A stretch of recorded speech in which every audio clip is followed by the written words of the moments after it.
Hey there, welcome to my channel. My name is Gina Govez. Thanks for being here. Today I'll be sharing about the significant planetary shifts that are occurring, and we'll look at some past historical events that occurred during similar transits.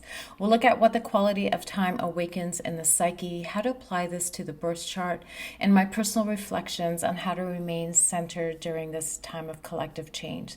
So the major transits that are occurring now are really shaping an entire period of time as the generational planets Uranus, Neptune, and Pluto, they're all entering or have just entered the early degrees of new signs: Gemini, Aries, and Aquarius. They are considered generational because they are slow moving. So they transit a sign over an extended period of time, which influences collective consciousness. It reshapes a culture and really defines sort of the common themes that define a generational identity. They are macro level changes that mark turning points in history, where in hindsight we look back to and really see and recognize how much has actually transformed. So with planets moving into air and fire signs, we're already witnessing sort of this living loop between these planetary cycles, our inner awakening, and the collective mood. We're witnessing these energies manifest in our human experience as we speak. So air and fire signs are evolutionary. They move up and out. So they project energy outward through action and idea. There is this expansion and disbursement and movement. With Pluto now in the air sign of Aquarius, Neptune having just entered Aries. Aries is a fire sign. It is the first sign of the zodiac. And Uranus, which is soon to enter Gemini. Now, Gemini is a mutable air sign. So mutable signs have changeability and adaptability as they respond to the environment. Uranus has been kind of teetering between Taurus and Gemini. It's at the last degrees of Taurus, and I'll enter Gemini for good by the summer. So now Saturn has also entered Aries. So while not a generational planet, Saturn will spend about 2.5 years in Aries, and we'll get into what that means a little bit later. So let's look at the three major planets more closely. Now, Uranus spends about 7 years in a sign, and it awakens the impulse towards freedom and independence, liberation, revolution. It's sudden and unpredictable change, breakthrough, rebellion, and novelty. The last generation that was born with Uranus in Gemini, they were born between 1941 to 1949. This was during World War II. So it was a real turning point that shaped the modern world in communication, media, in technological innovation. It revolutionized how information was processed, how people connected globally. Gemini is the nature of the analytical mind and all forms of communication. So it's the entire spectrum of logical and mental interconnectedness. So ultimately, it is the freedom of mind. And as a mutable air sign, it is the nature of the free electron. So it's the ability to jump or move from one atom to another where it's not tied to one particular atom. So it's the sign of the twins, and it's one of duality. So it's the awareness of the dual nature of the universe. And at that time, the world saw both the good, but we also saw the threat of nuclear war. So we also saw the potential destruction that these new technologies and discoveries could do. Now, the next planet that we're going to look at is Neptune, and it is a planet of empathy and sympathy and compassion, and it is the higher dimension. It's the upper world. So the vibration is extremely high. It's boundless and timeless. It's this yearning for higher meaning and connection, and it's outside of time and space. So it is beyond Saturn's world. So what do I mean by that, beyond Saturn's world? Well, Saturn is the middle world. It is the material world and the way in which we structure and understand our three-dimensional reality. It is the physical, the tangible, the material plane consisting of boundaries and limitations, consequence and responsibility. So it is the left brain linear experience of time, how we are bound by the clock ticking and the years passing. Neptune is the right brain function, so it is feeling, it is intuition, vision and dreams. It's the arts and creativity and music and dance and imagination, photography and film. And it's also a dedication to spirituality and religious pursuits, and also it's connected to altered states of consciousness. Now, Neptune spends about 14 years in each sign, so the planet will be in Aries until about 2038 to 2039. So while Neptune stimulates this higher vibration, it's Saturn that we can really shape this into a tangible new reality, a new vision. Now, Aries is the autonomous sovereign self. So it's the need to be independent, to develop self-awareness. It's we understand Aries through the resonance with Mars, right? So where courage and action is really understood as this biological response. You know, when life demands action, you rise instinctively. So Aries defends and protects. It is the principle of assertion and action, aggression and drive. The last time it was in Aries was in 1861 to 1874. This was a period that coincided with the American Civil War, you know, a time of intense conflict and disruption of power and the blurring of boundaries. And in the fine arts, we had the Impressionist movement, which revolutionized painting. So just based on a little online search, you know, there was more freedom from sort of formal, imposed rules around creativity and painting and art. So it was more about capturing fleeting moments, the simplicity of nature, the changing effects of light, and daily life through these visible brush strokes and vibrant colors. It was also the ideal of non-violent change that was spearheaded by Gandhi in our modern times, who he himself is born with Neptune in Aries. We also experience the different aspects of Neptune in the form of confusion or tendencies towards escapism, glamour, illusion, fantasy, and deceit. We've come out of this Neptune transit through Pisces, which began 2011, 2012. And during that time, you know, we've seen mildly altering substances that have become legalized or decriminalized or regulated.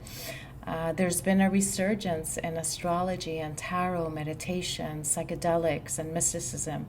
There's also this heightened sensitivity, these blurred realities and curated identities that we see on social platforms, spiritual searching, this, and also, you know, this shared collective grief that we experience during events like the COVID-19 pandemic. So Pisces is the last sign of the zodiac. So it's the ending where all boundaries merge. It's kind of like this dream-like state. As the 12th sign, the final stage of the zodiac, the final stage of evolution, where we complete that cycle and we begin to dissolve the ego, we release the illusion of separation, we merge once again with the universe, where we're integrating all that we've learned through experiencing the previous signs. So Neptune, this planet of universality, who is at home in Pisces, is now moving into Aries, the sign of individuality. So this initiates a new story. It's kind of like waking up from a fever dream, like sobering up towards courageous personal initiative and action. And then finally we have Pluto. So Pluto by sign and house will show us the particular arenas of life that will be undergoing powerful transformation and irrevocable change. Now we'll be looking at these signs by house a little bit later. And based on the archetypal universe by Ren Butler, Pluto is the process of breakdown, destruction, and creation. So it's the impulse towards regeneration, transformation, purification, and it's also the underworld, the underside of the psyche. Pluto is the ultimate destroyer that leaves us with greater truth. So it's a destroyer of illusion, destroyer of structures that have run their course, that are holding us back, that are no longer in our best interest. Now, Aquarius is the need to be innovative, to be original, and to create social change. And Aquarius is really discovering more about the self through expanding conscious awareness. And Aquarius is linked to the people, to humanity, to community, society, groups, and friends. It's this cosmic overview of humanity. So, as the 11th sign, the 11th stage of evolution, just before we merge in Pisces, that final stage, it's an Aquarius where we really begin to look at the laws and the structures and evaluate whether they do in fact serve the best interest of the group. And any rules that restrict freedom while serving and protecting those that are in power they're torn down, and they're replaced with new rules that really serve the group, that enhance personal freedom and protect the integrity of the group. So notice that we still create structure, we still create rules and law, because while Uranus is the modern resonating planet with Aquarius that has that sense for freedom and liberation, traditionally Aquarius rules with resonates with Saturn. So we still need to bring that together in a tangible, physical way that serves humanity. Now, the last time Pluto journeyed through Aquarius was in 1778 to 1798, and this was during the American and French revolutions. People were focused on equality and independence. People challenged and dismantled absolute monarchy, hereditary privilege, and elite rulership. So both movements were influenced by these Enlightenment ideals. So there's this overlap with the Neptune and Aries time frame. The American Revolution really focused more on independence and political separation, while the French Revolution was a more radical breakdown. So it was more Uranian, where it really aimed to totally restructure society. So we've kind of looked at these planets from a broader historical lens. Now, to apply these to your personal chart, you would look at the houses that are holding Aquarius, Gemini, and Aries. So this will tell you where the change is unfolding in your life, the area of life that will be undergoing change. And you also want to notice the personal planets that are in these houses and any angles. So as the generational planets transit, they will meet any of your personal planets in those signs at some point by conjunction, which really brings a concentrated internal transformation. If you have personal planets or angles at any 90-degree angles from those signs, you will meet these transits by square, which really creates this tension that pushes towards growth. And planets in opposition reflect change that we experience or meet through the outer world, through other people or outer events. Now, the personal planets are your Sun, your Moon, Mercury, Venus, and Mars. So the Sun would be a significant change around your identity. The moon is your emotional world, your home life, your family. It connects us to our lineage, our history, our memory. It's our habits, actually. It's how we move through the day without thinking. It's the unconscious world. Mercury is our thinking mind, how we make sense of the world, how we communicate, how we share information. Venus is our values, what we attract, how we attract, what is loved and what is valued. Mars is our drive, assertion, our energy, our will. It's our life force energy. So these personal transits would just signal a deeper awakening and this long-term growth. And now the angles are the ascendant and the descendant. This is the relationship axis. It is the self and the significant relationship, the self and the other. And it generally corresponds with the 1st and 7th house. And the IC and MC generally corresponds with the 10th and the 4th house. The IC is considered the lowest part of the chart. So it's below the horizon. It's the deep internal world. It's not just home, but the home within. I say it's like the deepest part of the soul, and it's our most private and inner world. And the MC is above the horizon. It is the outer world. It could be the career, where you're most seen, where you're most visible. And so how these two parts of the self interact. Now, again, on a broader scale, while someone may be experiencing these personal transit, everybody between the age of 40 to 44 will be experiencing a midlife transit. And this is, again, this is for everyone within that age group. So this is a turning point. I see it as these moments of reckoning. So the first Neptune square occurs around the age of 41. So we've kind of talked about the energy of Neptune. So it could be more of a spiritual awakening, spiritual reflection, really thinking of life from that lens. And the first Uranus opposition, the average age for that is around 42. It can begin as early as 40 and last to about 44. So we've also talked about what Uranus is. So it's this internal sense of wanting freedom and liberation from things that are keeping us in a state that is no longer serving us, that is no longer authentic of who we're becoming. So during all these historical periods, we notice an overlap in all these movements that have shaped the world as we know it now. So we can go back in time and gain some insights by exploring occurrences through similar transits and aspects. And we can look to astrology for patterns, the manifesting of energy and the ways that it has expressed itself. So while the past can inform us, we are not bound by it. So our individual awareness, ripples into this collective reality. So how do we remain centered within during this time of change and confusion? What I can share is just from my own personal experience, so my personal practice.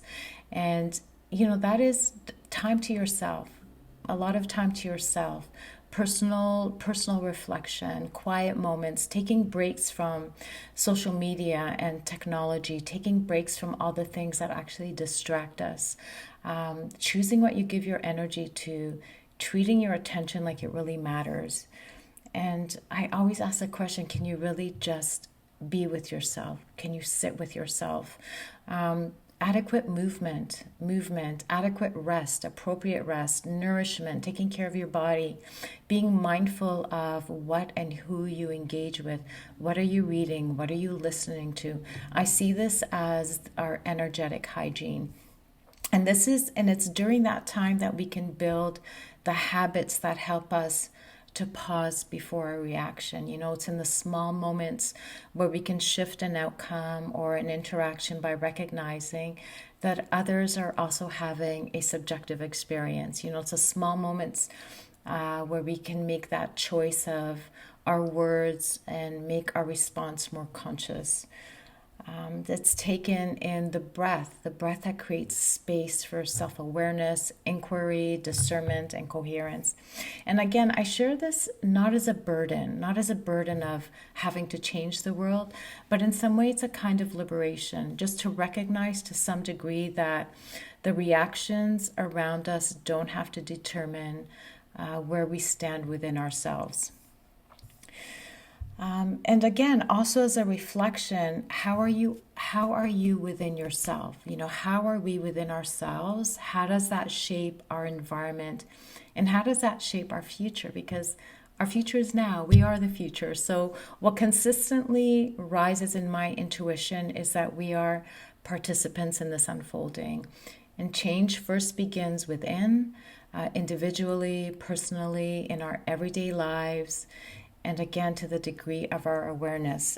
I orient myself to the principle of unity and that no one and nothing is ultimately separate. And in simple terms, this would just mean that we affect one another. So a simple example is, our day-to-day commute. You got hundreds and thousands of drivers making these micro decisions, stress escalates, accidents happen, traffic compounds. Like no one really intends to create this collective chaos, but it's just this collective consequence that emerges from that. And while I don't claim that everyone sort of feels this unity or maybe even believes in that, I just think that we participate in a shared consequence. So self-awareness really makes this participation intentional.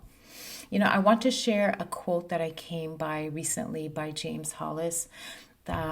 James Hollis is a Jungian psychoanalyst. Carl Jung has a strong influence in modern astrology by way of archetypes and the inner sacred union and sort of our path to wholeness and so on. And he says that the true measure of a mature psyche is its capacity to tolerate ambiguity. And when it cannot tolerate ambiguity, it will fall into either or, thinking black and white, or polarization. And the more that it's pushed, the deeper the threat. And underneath the threat, of course, is violence. And I don't know how many times I've heard this period marked as unprecedented times. And when I think of that quote, I just find that it fits when we consider the nature of Pluto, where it awakens, what it awakens within.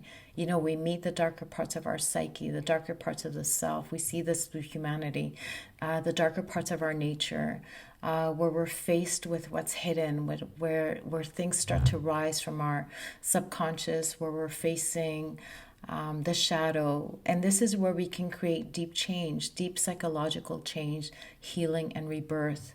When I think of Neptune, you know, that sense of deep sensitivity, confusion, uncertainty, and that fast and sudden destabilization, the change, the awakening of a new vision through Uranus.